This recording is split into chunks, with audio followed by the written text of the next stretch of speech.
Yes, Springs High School, so she won't need the commuting, but the second year she will need more money for gas and so that's why they're different. And also the second year she'll need to pay for insurance, so we had to incorporate that in. And these are the specific Stacey talked about, the envelope budgeting, so when she goes out she can only use that $50 in her envelope and she's not allowed to go over it. And the way that this works out, for the first year she would make $10,864.92, and then every year after that she would have a continuous income of $5,570.28. So using the previous chart, we counted that as the net income, as in the third column here. We put together this balance of what the money that she currently has being $7,100, the $6,600 in her savings plus $500 cash on hand, and then added in the income withdrawals, which the first year is the car, and then the years after that are the college expenses for her, and then found her ending balance. So at the end of law school, assuming that nothing major happens that she would have to pull out for, she would have $48,368.88 saved up, and that also does not include interest because we weren't sure how compounded that was, or how it was compounded. And then we have the ideas for what would happen to her next after this. Obviously, she can, Olive Gardens offers a Darden savings plan, so she can already start in her retirement. She can open a Roth IRA, which is tax-free interest as it grows, and then she can find a job at the law firm, and then she can start her family after that. And she will keep her job at Olive Garden until she can get a job at a law firm so that she constantly does have a job providing income for her. Any questions? Yes.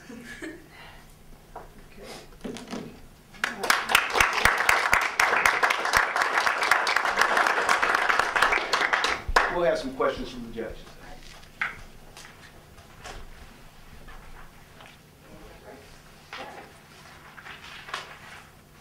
All right.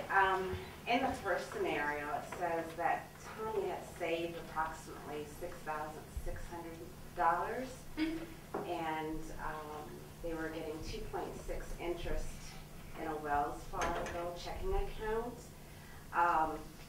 If you were a financial planner and they had the opportunity to meet with the financial planner in advance, what options would you have given them to consider for their financial savings?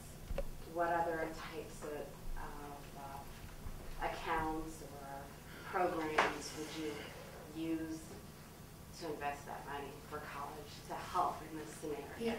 Well, I would recommend definitely keeping some in a savings account because that has the high liquidation, so that if there were an emergency or something and she needed to pull out money, she would have someone set aside.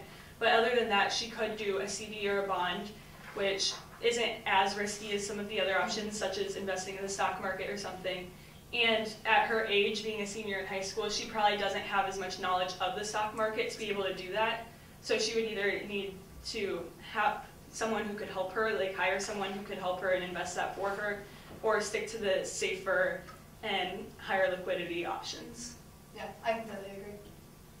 With the stocks, it just seems a little too risky at her age. I mean, she's focusing on going to college and she wants to go to law school. She doesn't really have time to deal with that extra added expense or thought. So that way she can just put it into a savings account where we know it's going to stay safe. Best option for her. Okay, so I have a question. So in regards to her working the 15 hours and of course starting June 1st in 2016, I know you all mentioned that you were looking to have her have the alternative of starting at a junior college, but have you all considered the alternative of her financial savings status for 2015, 2016? What other alternative options did you have? Do you mean like instead of going into a community college? Exactly. Well, her ideal option would be going straight into college, but the way that that worked out, kind of like what we mentioned earlier in the packet, it says her mom's only willing to start paying the $12,000 after those first 2 years, and she just simply doesn't have the money at that point. At the end of law school, she has plenty of money to where that would have been an option, but at the start, she doesn't have that, and so pulling from loans we didn't feel like was a good idea, or getting herself further into student debt, I should say.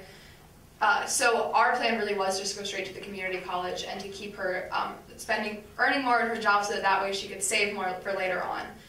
Simply because the community college will get her a very good education that will transfer over to Spelman. And we check to make sure that those are cross-curricular courses, like they will change perfectly. Another option that she had was taking a year off to work and save money, but when we laid it all out, with how much she was getting in scholarships and how much her mom was willing to pay, it seemed to work out where she could go straight into college and being able to get that dream job at a law firm a little bit sooner. And taking a gap year wasn't really something she had planned for or really wanted. The gap year was just kind of an extra, like, we could do if we needed the money, but we can make it work out as it was, so why not send her straight into college, since she already has that 6 months of not graduating, or from graduating, she's not going to school that January through May, so she has all that time to work. She doesn't really need a whole other year to do that. All right, y'all. So, looking at your budget,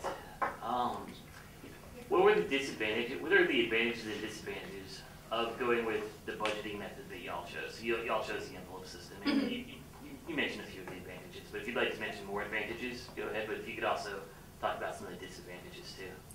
Yeah. So some of the disadvantages are, it is inherently hard to stick exactly to that envelope budget, especially if you're going out to restaurants. If you only have $30, but you have to be really, really careful once you factor in the tips and the tax and everything.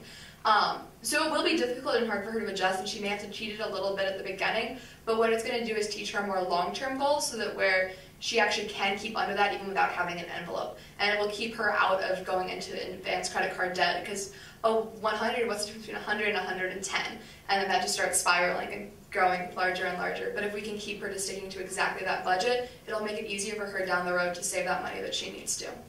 Another disadvantage would be that she may believe that she has to stick exactly to this, where if there were some emergency and like something would happen with a grandparent or something and she would need to drive there, she might not have this gas money set aside, but the backup option that she has is she does still have that savings account, which she could dip into if she needed to. We just want this to be more structured for her so she sticks to that savings plan.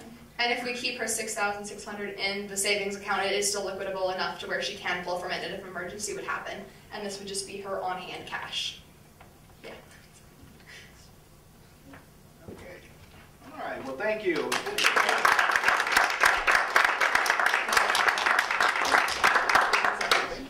Thank you.